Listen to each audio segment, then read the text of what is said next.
Olá, está no ar o Jornal da Câmara. A audiência pública debate isenções nas tarifas dos ônibus da capital. Reintegração de servidores do IMESF é discutida na Comissão de Saúde. E ainda, conscientização e prevenção. Câmara lembra o Dia Mundial de Combate ao Diabetes. Estas e outras informações você confere a partir de agora aqui no Jornal da Câmara.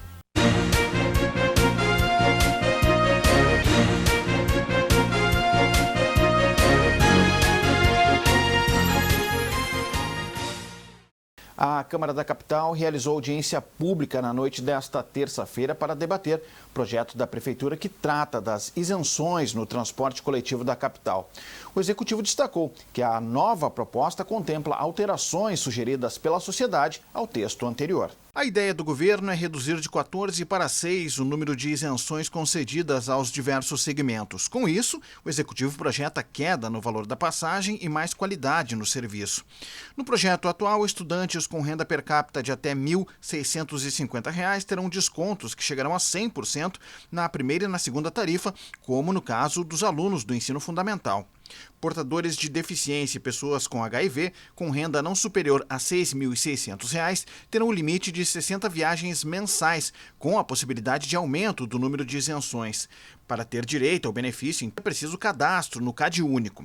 Conforme a Prefeitura, a proposta contempla as sugestões da sociedade em relação ao projeto anterior. O objetivo maior é ter uma tarifa extremamente justa para toda a sociedade, mas que se tenha um serviço de qualidade. Apesar de saudar a nova proposta, alguns segmentos avaliam que o projeto poderia avançar ainda mais. Continuo achando um exagero limitar as passagens para as pessoas com deficiência em 60 mensais.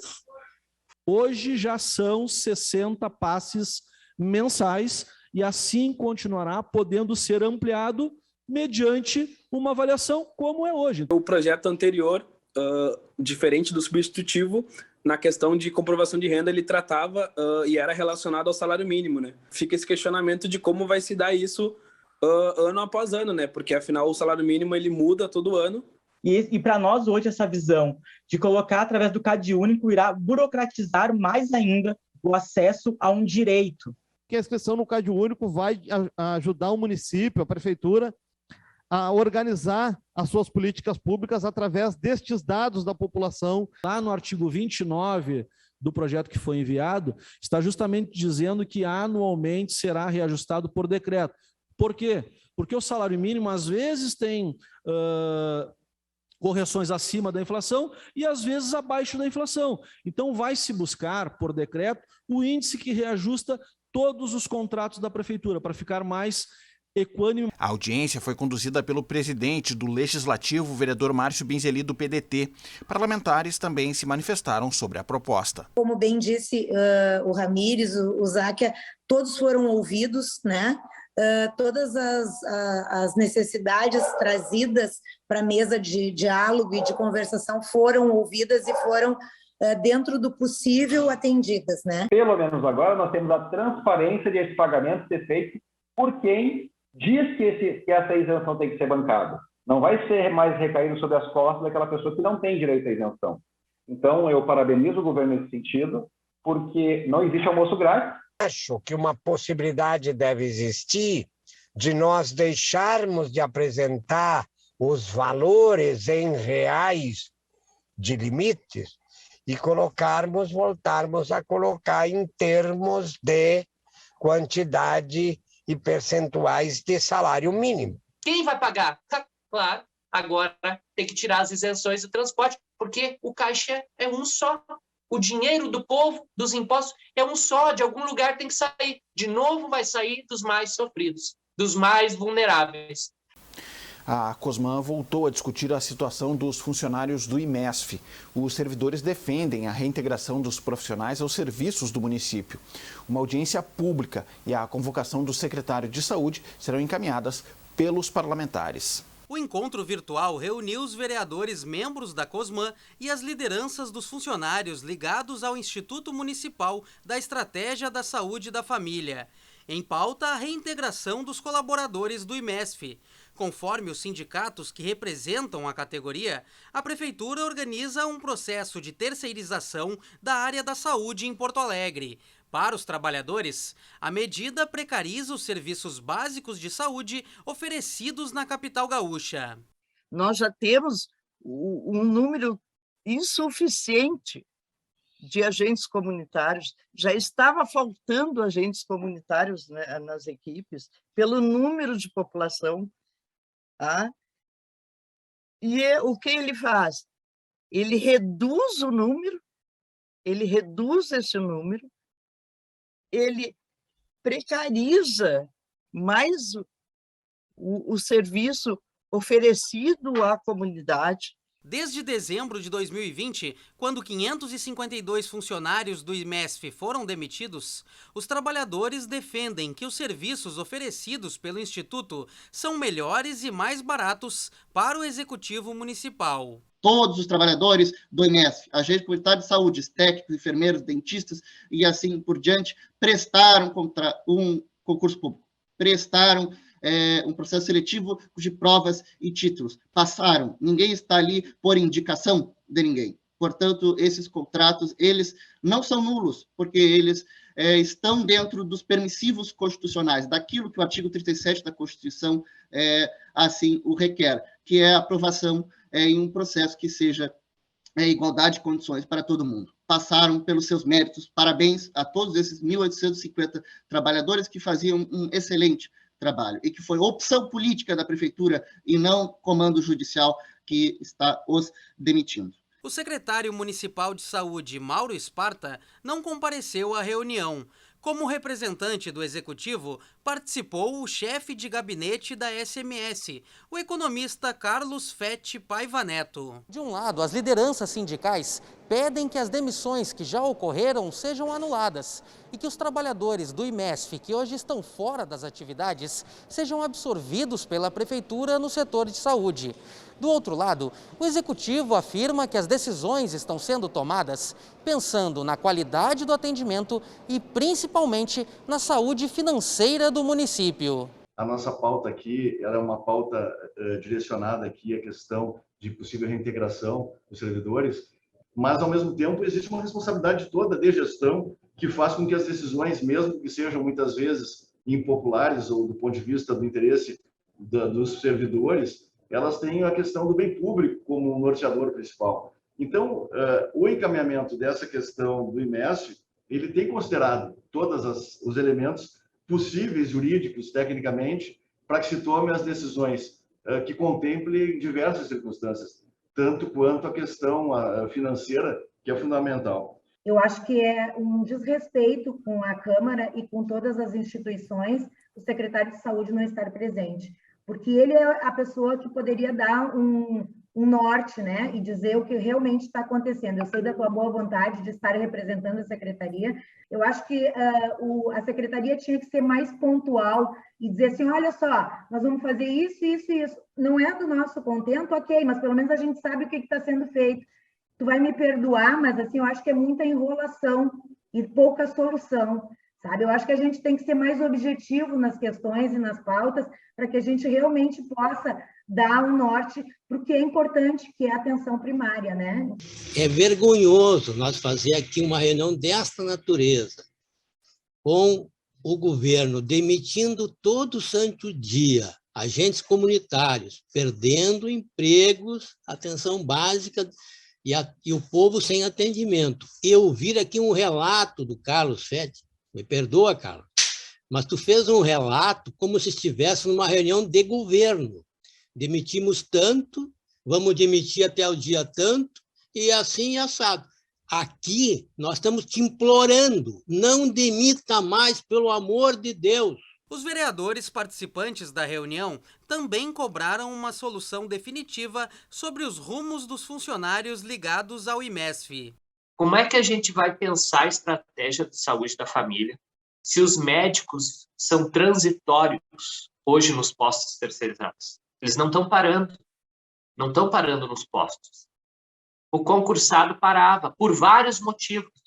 Um deles é a estabilidade no trabalho. E aí se cria o quê? uma relação com as comunidades. Enfim, eu também fui presidente de comissão, não gosto de ficar fazendo reuniões e as coisas não andarem. Eu espero que esteja aqui a Procuradoria para nos dar alguma orientação jurídica, que essa não é a nossa condição aqui na comissão, debater a área jurídica, trâmites, recursos, podemos informar, isso sim. Como encaminhamento, a Cosmã decidiu solicitar uma audiência pública. O encontro deve contar com a presença do secretário Mauro Esparta, que será convocado pela Comissão de Saúde e Meio Ambiente da Câmara. O Legislativo também tratou nesta semana sobre a situação da saúde mental de pacientes e de servidores do Pronto Atendimento Cruzeiro do Sul em Porto Alegre. Na reunião da Comissão de Direitos Humanos, representantes de entidades desabafaram sobre os problemas que afetam os atendimentos no PACS. A sociedade não tem a menor ideia do que se passa lá dentro, né? E é muito importante esse espaço, então, de divulgação, né, do que está acontecendo realmente por trás dos bastidores. Assim. Na saúde mental, o que vem ocorrendo é isso, né? Situações de pacientes no chão, ocupando cadeiras, mesas, enfim. Infelizmente, existe uma deficiência de trabalhadoras e trabalhadores muito grande no PACS. Os depoimentos dos profissionais revelam parte dos problemas enfrentados no PACS. Aproximadamente 40 representantes de diferentes entidades solicitaram melhorias na estrutura do Serviço de Saúde Mental de Porto Alegre. O Executivo não enviou representante ao encontro, mas a vereadora Mônica Leal afirmou ter contatado o secretário de Saúde da capital e trouxe algumas respostas às demandas apresentadas. Eu estou passando para vocês tudo o que eu colhi, tá, Laura? Não é a minha área, mas eu fui atrás das informações para que vocês tenham uma noção de que a Secretaria da Saúde está, sim, revendo o contrato, com a Clínica São José, que já soltou um edital para concurso, que vão contratar mais pessoas, tá? E que estão retirando as pessoas do projeto da doença mental infantil para ir para o hospital. Seria isso, acho que eu respondi algumas coisas que eu anotei aqui. Vereadora Laura Cito, proponente do encontro, destacou algumas demandas levantadas pelos participantes e afirmou que a comissão irá solicitar informações à Secretaria Municipal de Saúde. A questão da auditoria nos leitos, né? A questão do serviço ofertado pela Clínica São José, a questão da estrutura de RH, a questão da reunião das chefias e a questão da política de saúde mental, que elas possam ser enviadas como pedido de informações à Secretaria Municipal de Saúde, por compreender que essas questões elas violam os direitos humanos daquelas pessoas que são atendidas, né, pelos usuários, né? E possamos aí aqui trazer para a Câmara o debate sobre a questão da LOA de investimentos, né, na saúde mental no município de Porto Alegre. Moradores da Vila Vale do Salso 2, na Restinga, zona sul da cidade, cobram a regularização fundiária do local. O assunto foi tema da Comissão de Habitação nesta semana. A Prefeitura aponta que as famílias estão em área de risco e que faltam recursos para projetos previstos para a região. Segundo a presidente da Associação de Moradores do Vale do Salso, já existe um projeto aprovado na Prefeitura para as intervenções no local e a remoção dos moradores. Natalícia Dait disse que o governo municipal estimou que o valor das obras na região pode chegar em torno dos 18 milhões de reais. O arquiteto da Prefeitura explicou que o projeto de regularização vai contemplar a Vila do Salso 2 e 3. No entanto, o plano esbarra na dificuldade de orçamento, segundo o governo. Os projetos são aprovados e aí entra numa questão orçamentária de como fazer essa execução, né, porque eles são projetos de monta, né, são projetos que têm a ver com diques, têm a ver com barragem, têm a ver com estação de tratamento, nós estamos prevendo uma ciclovia, tudo no sentido de evitar que quando o salso extravassa, ele possa causar danos maiores à comunidade. A secretária adjunta de Habitação e Regularização Fundiária destacou que não há dotação orçamentária para a continuidade da legalização da Vila do Salso 2 e 3. Simone Somense acrescentou ainda que o processo de regularização só poderá avançar depois que a localidade não apresentar mais riscos para as moradias. Segundo ela, muitas famílias residem nas margens do Arroio do Salso e precisam ser reassentadas. É uma situação de risco para as famílias e a legislação é muito clara. É quando diz que o território onde a gente está atuando, se ele apresenta algumas situações de risco ou de área de preservação ambiental, a gente tem que primeiro eliminar esses riscos, trabalhar esses problemas, para depois avançar no processo de regularização. Então, a gente está em stand-by, digamos assim, né? A gente avançou e projetou tudo que era possível, e enquanto a gente não conseguir agora implementar essa grande macro-drenagem, a gente não consegue dar continuidade aos demais projetos. O que não significa que a gente virou as costas para o Vale do Salso, muito pelo contrário. O secretário adjunto de Serviços Urbanos afirmou que algumas obras já devem ser executadas nos próximos meses com a ajuda de parceiros e da comunidade. Nós temos um projeto de abertura daquela via que é a Nilza da Silveira, e depois tem a Cedro, e foi consenso dos moradores, nós vamos recuar 12 pátios ali, para poder abrir a via que tenha uma largura de 7 metros, que é o mínimo ali necessário. Estamos conversando e está praticamente acertado com o Hospital da Restinga, que vai doar uma ponte para colocar ali, que aquela ponte que está ali, ela é interditada já tanto pela Defesa Civil quanto pelos engenheiros da Prefeitura. Os vereadores da CUTAB demonstraram preocupação com a possibilidade de aumento do fluxo de veículos na via com as obras na região. Realmente aquela ligação que ela vai fazer, que ela vai tirar ali pelo menos de 10 a 15 minutos ali do tempo das pessoas para chegar até me fugiu o nome lá da Costa Gama, né? Então, a grande preocupação é, primeiramente, o fluxo que já existe hoje, o fluxo que vai aumentar naquela região, a estrada, a rua ali, por exemplo, ela é muito estreita, muita criançada na rua. Nós vamos ficar com esse relatório para a presidente saber, e agora nós vamos interagir mais seguidamente aí com o Vitorino, que é um batalhador. O Vitorino tem bom diálogo conosco, para a gente ver essas questões, presidente, que aflige lá a comunidade, coisa mais urgente, vamos dizer assim, né? Questão da ponte, questão da mobilidade urbana, questão da praça, questão do campinho. E vamos dar um pouquinho de ambiente favorável ali, eu acho que ajuda bastante. O presidente do Legislativo se reuniu com o prefeito da capital nesta terça-feira. Na pauta, as perspectivas para os últimos 2 meses de trabalho antes do fechamento de 2021. O presidente do Parlamento Municipal foi recebido no gabinete do prefeito Sebastião Melo. Com o final de 2021 se aproximando, os chefes do Legislativo e do Executivo fizeram um balanço da relação entre os poderes neste ano. Acho que foi um relacionamento muito maduro do Executivo com o Legislativo.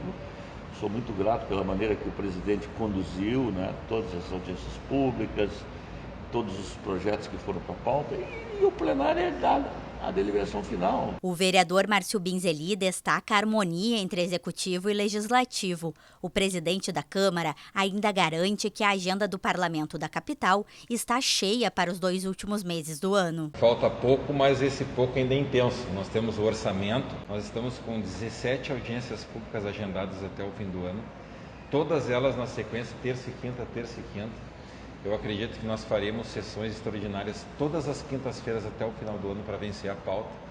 Mas essa harmonia, assim, o afinar do violão com a gaita entre o Legislativo e o Executivo foram fundamentais aí na condução, na reformulação de alguns conceitos importantes do diálogo da construção cooperativa, né? E tenho certeza que deixaremos um bom legado para a futura gestão da Câmara nessa interlocução, em especial com o Legislativo, em favor de quem mais precisa, em favor da cidade, em favor das pessoas. O parlamentar fica no comando da Câmara até o final deste ano. Uma sessão solene e a instalação de frente parlamentar também marcaram as atividades do Legislativo nesta terça-feira. Com o intuito de debater propostas de políticas públicas que garantam emprego e renda para a população, foi instalada a Frente Parlamentar do Afroempreendedorismo. A iniciativa é da vereadora Laura Cito, do Partido dos Trabalhadores, juntamente com outros parlamentares.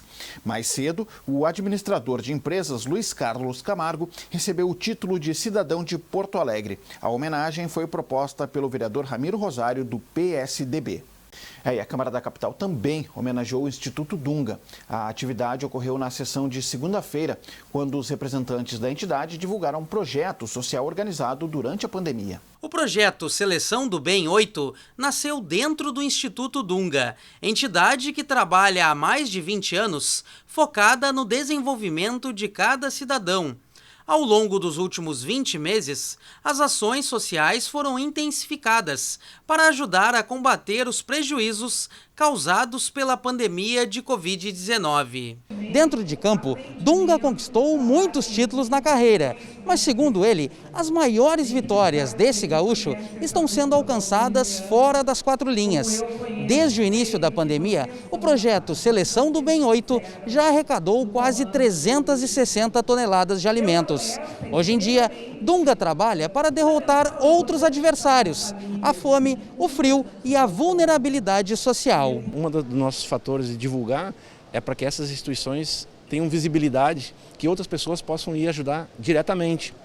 E aí a gente foi criando o saco de dormir, algumas casas que pegaram fogo a gente ajudou a reconstruir, dando material, a gente faz uma ponte, né? Algumas pessoas têm porta, janela que não usa mais, ou tem tijolos que querem doar, a gente sempre tem muitos pedidos, então a gente vai endereçando para essas pessoas e também a gente comparece, a gente olha a questão da alimentação com o pessoal da Ceasa. No plenário Otávio Rocha, Dunga e todos aqueles que participam do projeto foram homenageados pela Casa do Legislativo da capital gaúcha. A honraria foi proposta pela vereadora Cláudia Araújo e aconteceu durante o período de comunicações. Na verdade é muito importante, principalmente nesse momento de pandemia, né, onde as pessoas precisam de ajuda. Nós sabemos que muitos perderam seus empregos, perderam suas casas. Nós temos uma população cada vez mais vulnerável e que precisa desse tipo de ações e de atos. Eu já faço isso há 11 anos e hoje eu consigo me identificar com a Seleção do Bem 8, que faz um trabalho igual ao que a gente realiza também, né, e unir forças nos faz mais fortes e nos faz ajudar ainda mais pessoas. Então, a ideia é de valorizar as boas ações e que as pessoas conheçam, né, as pessoas que fazem, para que possam se unir a nós e poder fazer ainda mais. E também tem a questão de trazer as demandas para essa casa aqui, das dificuldades dos bairros, questão de uma patrola, questão de uma rua, questão de água, questão de luz. Então, tem que ter, quanto mais informações a gente trazer aqui para os vereadores, para o prefeito, é melhor para solucionar os problemas. Atualmente, a Seleção do Bem 8 arrecada alimentos, agasalhos, calçados e livros. Além disso, o projeto ainda distribui materiais de limpeza e atende demandas das comunidades mais carentes. Para participar, basta acessar o Instagram Seleção do Bem 8. Na página é possível entrar em contato e saber como deixar a sua contribuição. 14 de novembro é o Dia Mundial de Combate ao Diabetes. Para marcar a data e alertar sobre prevenção e conscientização da sociedade, o espaço da Tribuna Popular, na sessão de segunda-feira, foi ocupado pelo Instituto da Criança com Diabetes. O médico Balduino Tschidel, presidente do Instituto da Criança com Diabetes, enfatizou que o Brasil é o terceiro país no mundo com mais incidência de diabetes tipo 1 em crianças e adolescentes. No Rio Grande do Sul, são mais de 840 mil casos, sendo 51 mil entre crianças e jovens. Balduino Tschidel disse que o Instituto oferece tratamento especializado e interdisciplinar, além de proporcionar aos pacientes uma convivência saudável com a doença. Nós atuamos basicamente de forma ambulatorial, mas temos um hospital-dia também para deixar aqueles pacientes ao longo do dia que estão em alguma situação de emergência, ou mesmo para aqueles pacientes que vêm em primeira consulta, pois é uma doença que atrapalha muito o lado psicológico da família também e precisa de mais tempo no início, né? Com quase 18 anos de experiência, o Instituto da Criança com Diabetes já realizou mais de 382 mil atendimentos gratuitos de crianças e jovens com diabetes tipo 1 e tipo 2. Desde 2004, a entidade privada sem fins lucrativos conseguiu reduzir em mais de 90% as internações hospitalares por complicações da doença. Balduino Tichidel ainda salientou a importância da conscientização sobre o diabetes e a atenção aos sintomas. Nós precisamos que a sociedade entenda que existem dois tipos de diabetes. O diabetes tipo 1, que é esse da criança, da infância e do adolescente, e o diabetes tipo 2, que em geral é do adulto e está intimamente ligado à obesidade, ao sedentarismo. São diabetes diferentes. Como eu disse, nós atendemos prioritariamente o diabetes tipo 1. É uma doença muito difícil, mas que dá sintomas agudos. Muita sede, muita urina, essa criança perde peso e tem que começar imediatamente com insulina, senão ela vai ter que baixar numa unidade de tratamento intensivo. O presidente do ICDRS ainda disse que uma das principais formas de arrecadação de recursos do Instituto é a tradicional Corrida pela Vida, que em 2020, por conta da pandemia, ocorreu de forma virtual. A entidade também pode receber doações pelo FUNCriança e outras formas de dedução fiscal. Vereadores de diferentes partidos se pronunciaram e destacaram o trabalho do Instituto da Criança com Diabetes do Rio Grande do Sul. O transcurso dos 30 anos do Conselho Municipal de Educação também foi lembrado pelo Legislativo no período de comunicações, na sessão de segunda-feira. Fabiane Pavani, presidente do Conselho Municipal de Educação, enfatizou a importância do órgão para a regulamentação dos programas educacionais e projetos pedagógicos das escolas de Porto Alegre. Fabiane salientou que o Conselho é composto por 3 entidades representativas que trabalham para a fiscalização das políticas públicas voltadas à educação na cidade. É importante dizer que do Conselho Municipal de Educação também participa o Executivo. Então, o debate do Executivo deve ser lá dentro do CME, dizendo e levando para o colegiado as suas impressões, porque é lá naquele espaço democrático que a gente faz o debate e que a gente acorda. Porque é isso, né? O colegiado é um espaço democrático. Para a proponente da homenagem, vereadora Dayana Santos, do PCdoB, o Conselho Municipal de Educação é um direito garantido na Constituição. Conforme a parlamentar, é essencial a participação da sociedade nas políticas de educação e na fiscalização do que está sendo feito pelo poder público.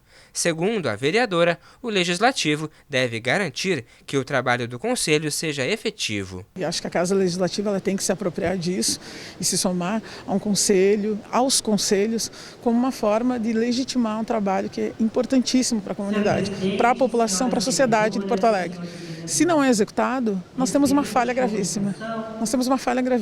E esta falha, essa brecha, essa lacuna, ela abre espaço, abre margem para outras relações que não são as relações de cunho educacional. Então, pensar nesse processo é legitimar algo que está aí há 30 anos, como o Conselho da Educação, fundamental na emancipação desses processos educacionais. Parlamentares de diferentes bancadas se manifestaram sobre o transcurso dos 30 anos do Conselho Municipal de Educação.